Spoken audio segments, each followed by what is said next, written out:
Hey folks, it's Charlie here with another Charlie in the Rain interview, and I'm so excited for this chat and to finally sit and talk about this amazing body of work. ROMÆO has just released an EP that I'm loving. It's so poetic, and we're sitting down today to chat. How are you doing? Hey, I'm good. I'm really happy to be chatting your ear off, girl. Yes, I'm so excited to hear about this EP. But first off, if people listening who have never heard of you before or have just come across this EP, just come across this interview, I'd like to get to know you, hear a bit about who you are, what type of music you make. Would you like to introduce yourself to us and tell us all of that good stuff?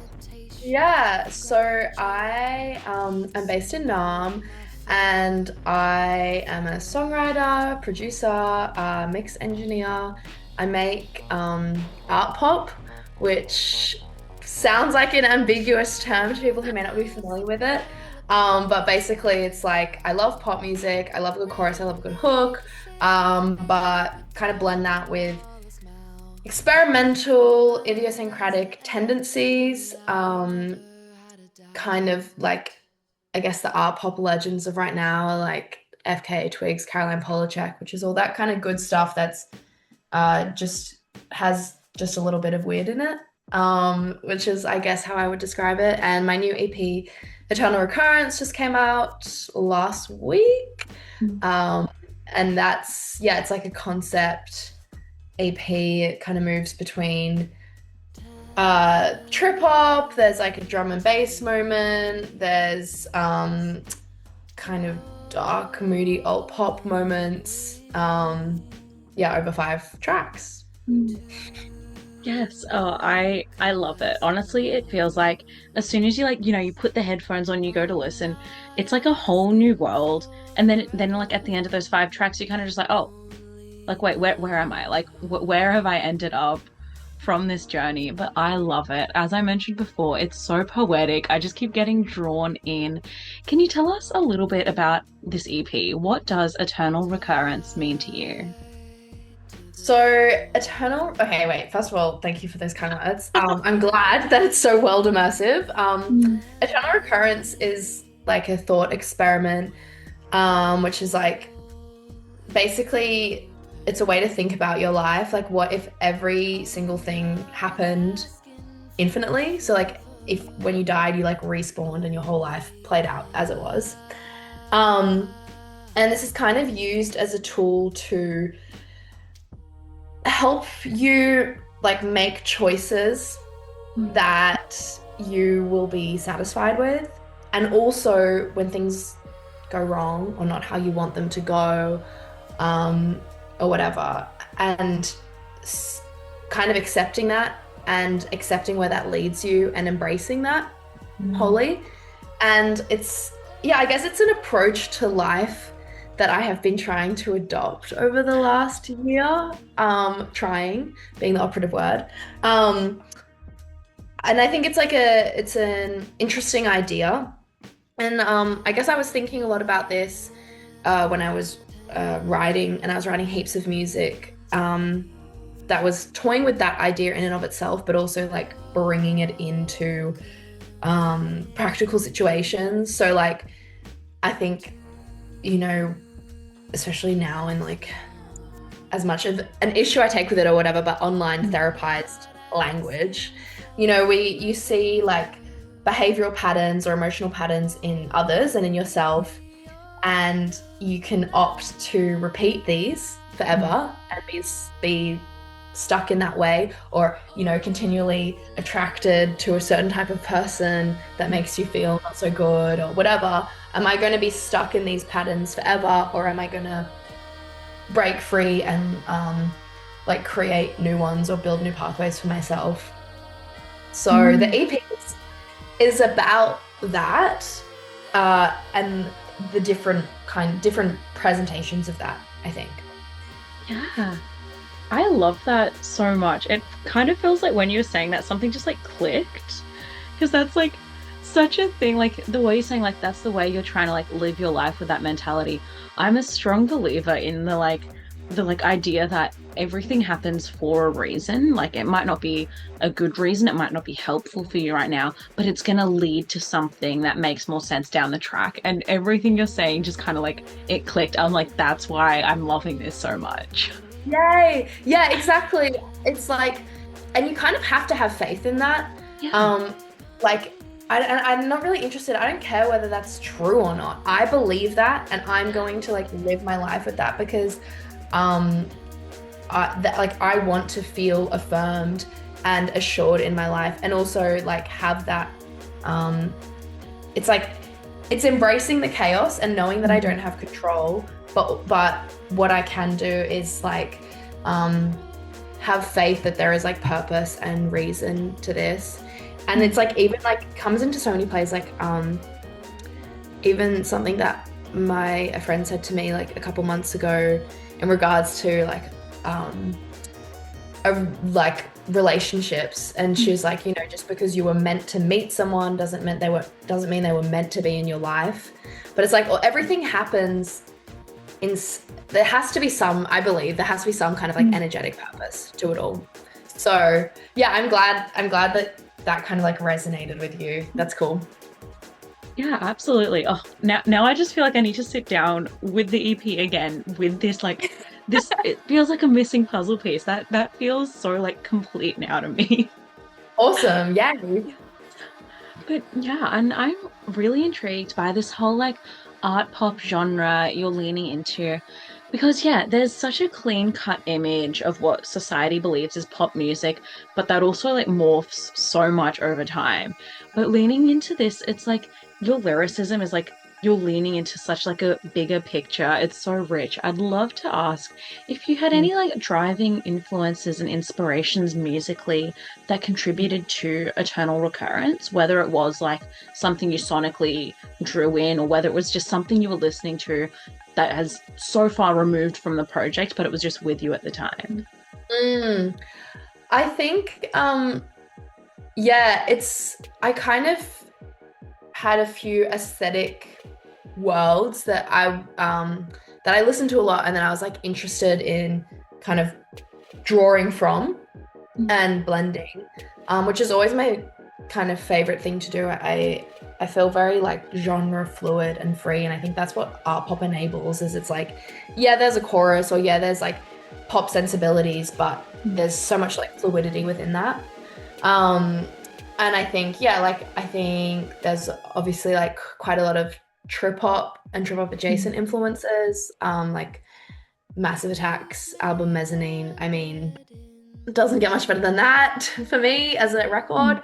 And I really liked I don't know if it's just like living in Melbourne and like liking grey weather music, but I like the dark color that music has in the rhythmic elements and in the sampling, um, and even in the vocal treatment. That was a big reference for me.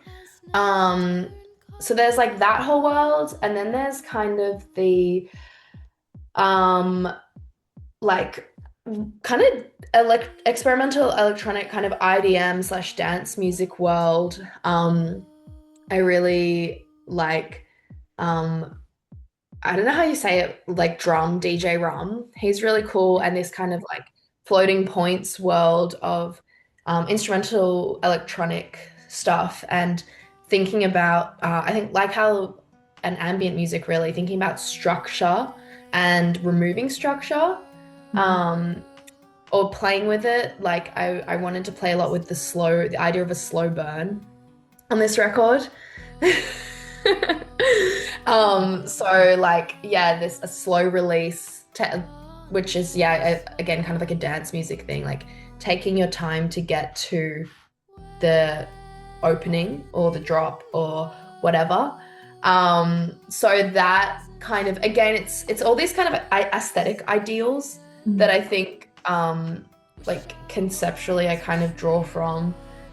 But then yeah, it's always hard to say like the music itself, because I feel like my creation process is very much just like what's like happening now, and like what's in service of the song, and what as it comes, rather than like direct, you know, uh yeah, it's like I have these ideas that I want to pursue and see how they play out in my own way, I guess.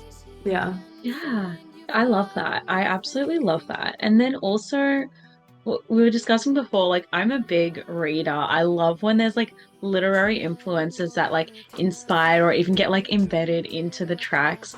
And I saw you release like this gorgeously written deep dive into like the lyrical content of this EP over on your Substack. I haven't had a chance to fully sit with everything yet, so I'd Oh my love God, to I'm so ask. glad you even saw it. Thank Yes, you. yeah, I've Substack got shout out. I'm like so excited to like fully sit down with like a cup of tea and like fully get into all of it whilst listening.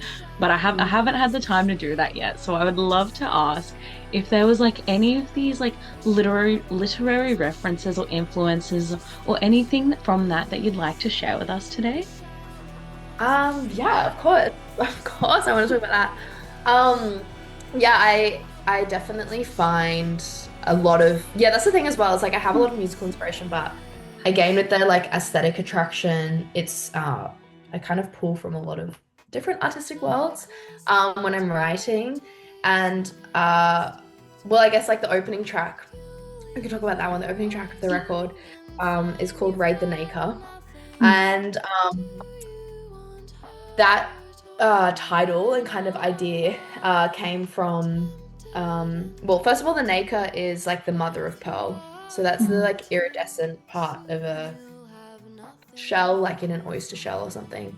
mm, And actually the opening line of that was, if the world's an oyster and I a barrack pearl, do I owe the oceans or the diner with a sword, which is a reference to the Shakespearean play which kind of like started the whole "the world is your oyster" mm, turn of phrase. Um, and like I was thinking about that as a phrase that people say, and I guess the limitations of that, um, and also the way that like language gets morphed throughout time. Because the quote, when like the character says it, which is in the Merry Wives of Windsor, in that play, I always forget the title, um, is he's like trying to like kind of not rob someone, but he's like talking about robbing someone, and he's like, mm, the world is my oyster, like I'll take what I want. Like whether it's with a dagger or mm. whatever, I will take it. Like he's referencing violence, he's talking about like cutting open the oyster shell, and I will do that. Which is like so interesting the way that that phrase has like moved throughout time. Um, and yeah, I think like the symbolism of that is interesting, and that the kind of false naivete of that saying, because it's like, okay, yeah, maybe if I was like a straight white man, then the world would be my oyster, but like for literally everyone else, like, sorry, it's not. Mm, Um, because he designed the world and he designed it for him, etc., mm. etc. Yeah. So there's like that kind of then I guess the most like there's quite a few literary tracks like Wariness. I'm quoting like Helen Garner in that, and James Baldwin, who are two of my favorite writers. And then Cycles, which is like the lead single for the EP, I wrote after I read Hemingway's The Garden of Eden, which Mm, is was I've never read Hemingway before, and I like always am trying to just read the classics, and for some reason I read that one. I don't know mm, why. Um, and it's about this kind of throuple relationship in the south of France, and this like yeah whole kind of love triangle, and that is a lot about. At the same time, the narrator, the main character, who's like the husband in the mm, throuple relationship, he's writing a book about his childhood. So he's like going back in his past and reliving that and facing that, and then repeating his like relationship patterns that he had with his wife now with this like their third, and mm. like yeah, cycles is all about that, like cycles of your life and these repetitious behaviors, and like are you choosing that? Do you want that, or are you gonna break free, I guess? Yeah, okay, this feels like a full like English lit lesson. I am loving this so much. Yeah, it's a bit like, okay, guys, like, put your glasses on. But yeah, whatever. No, I honestly like admire so much how much depth there is to all of this. I was having a conversation with someone the other day, and it's just like sometimes you turn on the radio and you hear a song and you go, okay, like I hear what you're saying is and that's it. It's just like a surface level sort of like thing. But then when there's the songs that you can get lost in. There's like so many like levels of meaning. I honestly love that so much. I can't wait to literally like give that full read. Put the glasses on, turn off the technology and just like get deep into that. Yes. Yeah, no, I agree. It's like I'm like I want to read as many meanings as possible into Yeah. something, I guess. And like I think that's the obviously that's like why art is so amazing is like Yeah. there's you can have infinite symbols and kind of I think it's so cool because when you create a song, Mm. you're pulling from all of your life and artistic influences, and that is like so singular. Mm. And that's really like it's so cool that I can exist at a time where I can like be influenced by like Massive Attack and also Lana Del Rey and also Hemingway and also like Renaissance art and Mm. see what all of that together makes. Like that's so cool. And that's multi-layered, right? Yeah. So yeah. Yeah, it's creating such like a bricolaged identity that's then reflected in the music. Oh, I literally I love that so much. Thank you. And I am having the biggest FOMO right now at the time of recording because at the time of recording, we are a few hours away from your launch show from this EP, your Eternal Recurrence launch show. How are you feeling for this show? I'm feeling good. I'm feeling obviously there's always the nerves involved. And honestly the nerves to just, I want my nerves, I think these days are less about my performance, but more about like wanting everyone that comes to have a good time. It's like, when you throw a party and you're like just spending the whole time being like, is this fun? Like, are you having a good time? Like, and it's like, I want I know the lineup's amazing. I have Second Skin playing who makes really cool trip hop, and I have Toy Shaw performing, and she just released her album Trinkets, which is awesome. Um, but yeah, so it's like I want them to have a good time. I want the audience to have a good time, and that's kind of like, nerve-wracking. No, that's really valid, especially in this like I don't want to say the C word of 2020 because that's going to like bring up some sort of curse. But ever since like those few years of everyone staying indoors, the concert scene seems to have like shifted really tremendously, and it's no longer the worry is, oh, am I going to like forget a line? Am I going to trip on stage? It's like how many people are coming through the doors? And it's just like, are those people actually here for me? Are they here to drink at the bar and just like have background noise? I don't know. I feel like, Yeah, and I'm not even the one up on stage. Like, I know. I like literally. I want to write a Substack article about this, and I'm something I think about in terms of the like non-committal culture, and like we've yeah. seen because we've seen. I remember seeing like months ago, like DZ Death Rays post about their tour and being like, "You guys aren't buying tickets in advance, and so we're gonna have to cancel this tour." And even though we Mhm. know probably day of it's gonna sell out, everyone's gonna Yeah. rock up because like everyone knows DZ Death Rays. Like you're gonna go to the gig, but Mm. they're like, we're not gonna come down and come all the way to Castlemaine if we don't know that we already like are breaking even. And it's Mm. like, man, if these like people that have been around for like over a decade or whatever are struggling with that. And I Mm. find it really hard because I'm always like, if there's a gig that I want to go to, I will like buy my ticket like the week before or whatever because I'm like, I know Yeah. that I'm gonna go. But there's this real hesitation to do that. And like yeah, that's the thing that I'm nervous about is obviously like I'm like how many people are going to come and everything because I know most of the tickets will sell in the last couple hours before the show, which is Mm. guys, it's really stressful for artists. So like just buy the tickets in advance. Like Mm. you're going. I don't understand the apprehension to lock it in because also I guess Mm. like and maybe obviously this is like a privileged position to be in, but I'm also like if I buy a ticket to a local show and then for some reason I can't go on the day, I can like give it away or whatever, but it's like I'm still like I want to support that artist. That's like Yeah. also the point. It's not just the point of like me going. It's like a lot helping them do what they like want to and need to do and what I value. Um, but yeah, that's the stress right now at whatever the time it is, 3 o'clock. But it'll be good. It'll be good. People will Yeah. be there, I'm sure. Yeah, no, absolutely. I feel like, as you mentioned, it's a topic for like a big article, like a big deep dive, especially when you see an international show gets announced.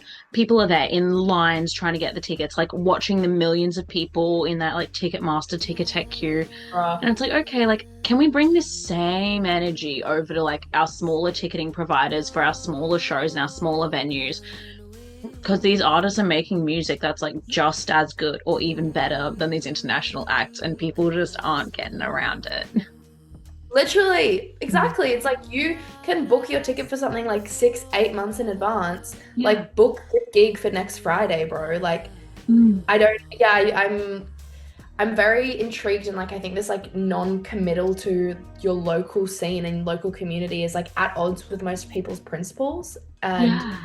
um yeah, it's like something that you know, when you're like, this is an idea or a thought or something that I feel like I need to like sit down and like think about for some time. You know, Yeah. I imagine you get that as well. Like, Yeah. obviously, like doing like journalistic stuff or whatever. You're like, Mm. I just want to like, I need to think about this and like talk to more people about this because I'm like, why? Yeah. Why is this so? Do Um, the market research and figure it out, because yeah, community is supposed yeah, to be such like a glue, and it's fizzled out, it's dried up. exactly. And that's us letting them like win when we are like that. And when we're Yeah. like in queue Ticketmaster Mm. for 8 months' time, but not buying a ticket for the gig on tomorrow that's down at your local, like Yeah. you're being a sucker to like the big corporations, you know, like Exactly. have Yeah. some line it up a bit better. And it's even worse when you realize the like additional fees that are tacked on top of your like Ticketmaster one can get you the whole ticket to that local gig. Like, Bruh, literally, yeah, yeah. freaking like for the delivery of your ticket to your email, question mark, Yeah. $5. Like, okay. No, Cool. it's absolutely insane. Oh, you want insurance on that ticket? Cool, $60. What? Yeah, exactly. Mm. Yeah, it's really it's hard because also like some it's half the time it's also like artists, like fellow artists will buy tickets like to the local like last minute or the day of or whatever. And I'm like, you know what this is like. I Yeah. don't understand. Um, yeah, it's like every I think we have obviously like our generation has like a flake problem. People be Mm. flaky. Sorry. Yeah. Yeah. People are more flaky now than they were in the past. I will 100% like put money on that. Yeah. Like I don't know, can't like sociologically prove that, but it's like because you can flake in a way that like you can send a text like pretty easily or Yeah. whatever. And like also we have that like yeah, post C word, Yeah. you know, excuse of leaving the house or Yeah. etc. etc.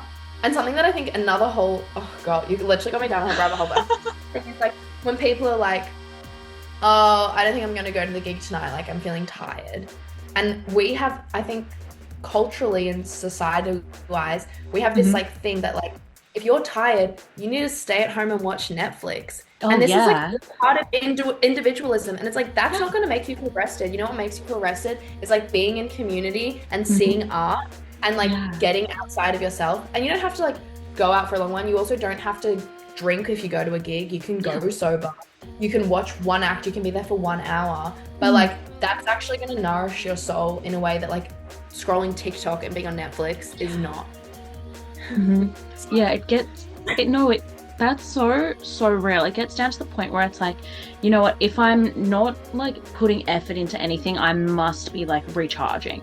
And I fall guilty to that. I'm like, oh yeah, like I need to rest today. I'm gonna open up Instagram. And I'm like, that's not actually gonna help you at all. Like touch grass, go talk to people. Literally, yeah, Yeah. exactly. And like I think it's like we've been like rammed down our throats that like resting is like something that you do in solitude and you Mm. do by like, yeah, engaging with these like digital platforms that are mining your data, Yeah. like, and that are obviously like draining your dopamine. Like, Yeah. it's so multifaceted the way that like this kind of like capitalist, like individualism, like Mm. separationist Yes. world works to like hurt us and then Mm. obviously like simultaneously like really harm like our local arts scenes. Well, sorry, you really like got me there. I was like, No, no, I feel like this is something that I know so many people like have up here and in here, but they're just no one's putting it out there in a way that people are actually listening. So I'm hoping people are listening and taking notes because this is such like it's such a big thing and it's not something anyone can just fix. Like there's no band-aid to fix this, but there needs to be something happening because I'm scared. Like what's gonna happen in 2, 3, 5 years if this divide between like people and like consuming local culture and local art continues to get bigger and deeper. Like no, to not get exactly. existential.